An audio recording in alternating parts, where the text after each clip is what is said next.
Hello guys, कैसे हैं आप सब। मैं आकाश कुमार सिंह स्वागत करता हूं आप सभी का आपके अपने चैनल आकाश सिंह इन्फो में। आज हम बात करने वाले हैं जिस वैकेंसी के बारे में, वो है आरआरबी एनटीपीसी की रिक्रूटमेंट, जिसका आरआरबी के द्वारा कैलेंडर जारी किया गया है रेलवे का। उसी वैकेंसी के बारे में हम बात करने वाले हैं। उसमें एक वैकेंसी है एनटीपीसी की, तो इसी वैकेंसी के बारे में हम डील करने वाले हैं कि इसका नोटिफिकेशन कब आएगा, कब से ऑनलाइन फॉर्म फिल होंगे, एलिजिबिलिटी क्या मांगा है, सिलेबस क्या रहने वाला है, एग्जाम पैटर्न क्या रहने वाला है। इन सारी बातों को हम डिटेल में समझेंगे और जानेंगे इस पूरे एनटीपीसी के इस वैकेंसी के बारे में कि कब से हम इस फॉर्म को अप्लाई कर सकते हैं। उससे पहले अगर आप मेरे इस चैनल को सब्सक्राइब नहीं किए हैं तो जाके इस चैनल को सब्सक्राइब कर लें, बेल आइकन को दबा दें, ऐसे ही गवर्नमेंट जॉब नोटिफिकेशन के लिए और उससे रिलेटेड इंफॉर्मेशन के लिए। तो मैं बात करूं इस वैकेंसी के बारे में, तो ये आरआरबी के द्वारा जारी किया गया है। आरआरबी के द्वारा जारी किया जाता है एनटीपीसी की वैकेंसी। लास्ट टाइम ये 2018 या 17 में ये वैकेंसी अप्लाई हुई थी। ये जो वैकेंसी है दो पोस्ट या दो एलिजिबिलिटी वाले कैंडिडेट के लिए निकलती है। पहला कि ये 12th पास पे निकलती है और दूसरा ये ग्रेजुएशन पे निकलती है। ये दो टाइप की इसमें वैकेंसी आती है, ठीक है।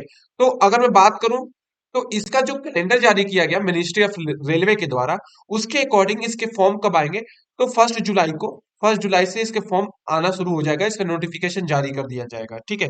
1 जुलाई 2024 से इसके एप्लीकेशन फॉर्म शुरू हो जाएंगे। और मैं अभी से इसके वीडियो को इसलिए वजह से बना दे रहा हूं क्योंकि अभी से आपके इसके तैयारी में लग जाए, ठीक है। तो अगर मैं बात करूं इस वीडियो में, तो आरआरबी एनटीपीसी की ये जो वैकेंसी है, इसमें जो रहता है, अगर मैं बात करूं इस वैकेंसी के बारे में, तो यहाँ पे जो वैकेंसी आती है वो अलग अलग डिफरेंट डिफरेंट पोस्ट के लिए वैकेंसी होती है, जो कि आरआरबी के द्वारा जारी की जाती है। और ये level 1 2 3 4 different type of level of वैकेंसियां होती है, जो कि सैलरी और पे स्केल डिपेंड करता है आपका, ठीक है। और ये जोन वाइज वैकेंसी निकलती है। तो ये जो कैलेंडर आउट हुआ आरआरबी के द्वारा, उसमें ये वैकेंसी जो दिखाई जा रही है, ये वैकेंसी दिखाई जा रही है जुलाई के महीने में इसके एप्लीकेशन फॉर्म शुरू होंगे। अगर मैं बात करूं इस वैकेंसी के बारे में आगे, तो इस वैकेंसी से रिलेटेड इंपॉर्टेंट जो डेट्स है उसकी बात करूं, तो मैं बता चुका हूं कि फॉर्म कब से स्टार्ट होंगे। तो जुलाई से इसके फॉर्म स्टार्ट हो जा रहे हैं। ये सबसे इंपॉर्टेंट है आरआरबी किसकी, आरआरबी एनटीपीसी की। अगर मैं इस वैकेंसी के फॉर्म फीस की बात करूं, तो जनरल और ओबीसी के लिए 500 फॉर्म फीस रखी जाती है, जबकि ये सीबीटी 1 की बात करूं। और एससी एसटी पीडब्ल्यूडी वुमेन और एक्स सर्विसमैन के लिए 250 रुपए इसकी फॉर्म फीस रखी जाती है। अप्लीकेशन फॉर्म इसके आरआरबी के ऑफिशियल वेबसाइट से जाके फिल कर सकते हैं। जब इसका फॉर्म आएगा पर मैं एक इस पे वीडियो बना दूंगा। आगे बात करूं इस वैकेंसी के, तो इस वैकेंसी में दो टाइप के एजुकेशन क्वालिफिकेशन और दो टाइप की वैकेंसी आती है। पहला है ग्रेजुएशन लेवल पे, जो कि आती है commercial apprentice, senior clerk cum typist, traffic apprentice, ठीक है, असिस्टेंट मास्टर, स्टेशन मास्टर की आती है, गुड गार्ड की आती है, ट्रैफिक असिस्टेंट की आती है, सीनियर टाइम कीपर की आती है और जूनियर असिस्टेंट कम टाइपिस्ट की आती है। ये सारी वैकेंसियां जो रहती है, इसमें आपके पास कोई भी स्ट्रीम से आपकी एक ग्रेजुएशन डिग्री होनी चाहिए, तो इस फॉर्म को अप्लाई कर सकते हैं। अगर मैं बात करूं तो जो 12th लेवल की वैकेंसियां हैं, 12th लेवल की जो वैकेंसी है, उसमें जो आती है, उसमें आती है junior cum clerk typist, account clerk cum typist, ठीक है, जूनियर टाइम कीपर की वैकेंसी आती है। और चौथा commercial cum ticket collector, commercial cum ticket collector. ये चार टाइप की वैकेंसी आती है जो 12th लेवल पे आती है, ठीक है। और इनका पे स्केल 2 से 3 के बीच में रहता है, ठीक है। आगे मैं बात करूं इस वैकेंसी की एज लिमिट के बारे में, तो इसमें जो वैकेंसी होती है, उसमें अगर 12th पास कैंडिडेट है तो जनरल वालों के लिए 18 से 30 साल, जनरल वालों के लिए 18 से 30 साल इसमें एज लिमिट रहती है 12th लेवल की वैकेंसी के लिए। जबकि ग्रेजुएशन लेवल की जो वैकेंसी होती है, उसके लिए 18 से 33 साल एज लिमिट रहती है जनरल वालों के लिए। यहाँ पे मैं लिखा हूं 18 से 30 साल रहेगी किसके लिए, तो 12th लेवल की वैकेंसी के लिए, और 18 से 33 साल ग्रेजुएशन वाली जो पोस्ट है उनके लिए। अगर मैं एज लिमिट की बात करूं, अगर किसी भी कैंडिडेट जो जनरल से है, तो अगर उसकी एज 1989 से 1999 से काउंट किया जाएगा कि उसकी एज लिमिट क्या है। अगर मैं एज रिलैक्सेशन की बात करूं, तो ओबीसी जो है, ओबीसी वाले उनको 3 साल की छूट मिलती है, एससी और एसटी के लिए 5 साल की, ठीक है। एक सर्विसमैन है, उनको 3 साल की छूट मिलती है यहाँ पे, ठीक है। और एक सर्विसमैन जो आते हैं ओबीसी में, उनको मिलती है 3 साल की, ठीक है। 10 साल के पीडब्ल्यू वाले कैंडिडेट को मिलते हैं जो जनरल में आते हैं। तो ये रहा एज लिमिट और एज रिलैक्सेशन। आगे बात करते हैं इसके सिलेक्शन प्रोसीजर के बारे में।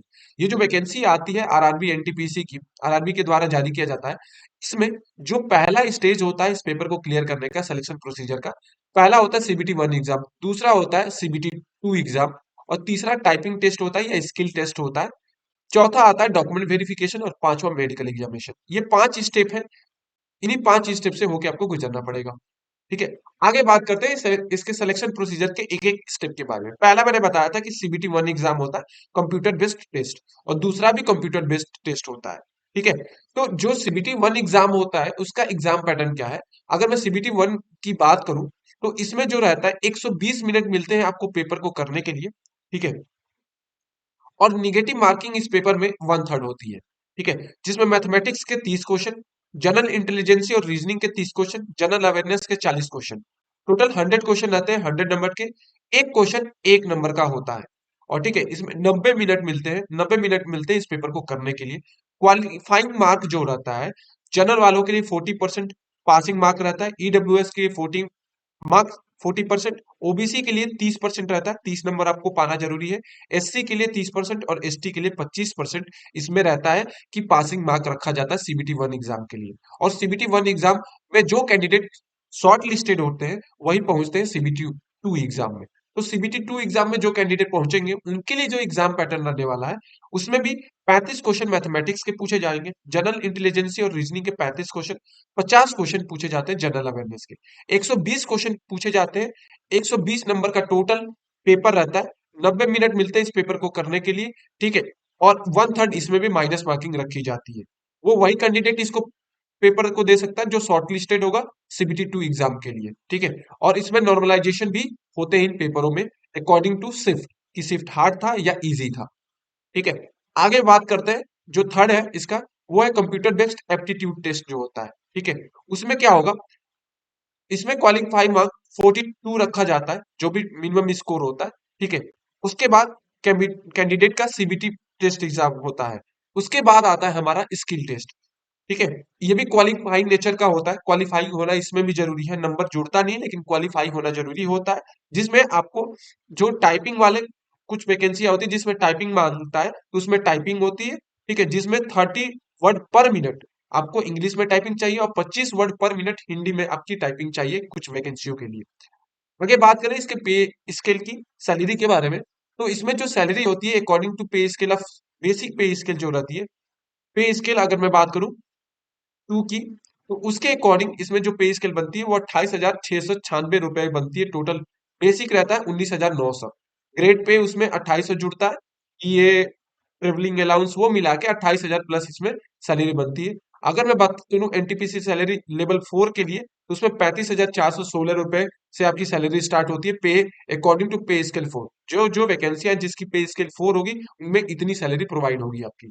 लेवल 4 कौन है वो मैं ऑलरेडी बता चुका हूँ, जो ट्रैफिक असिस्टेंट का आता है वो लेवल 4 है, होम गार्ड का आता है, टाइम कीपर का आता है, ये सारे लेवल 4 की वैकेंसियां जिसमें सैलरी आपकी स्टार्ट होगी 35,000 से स्टार्ट होती है।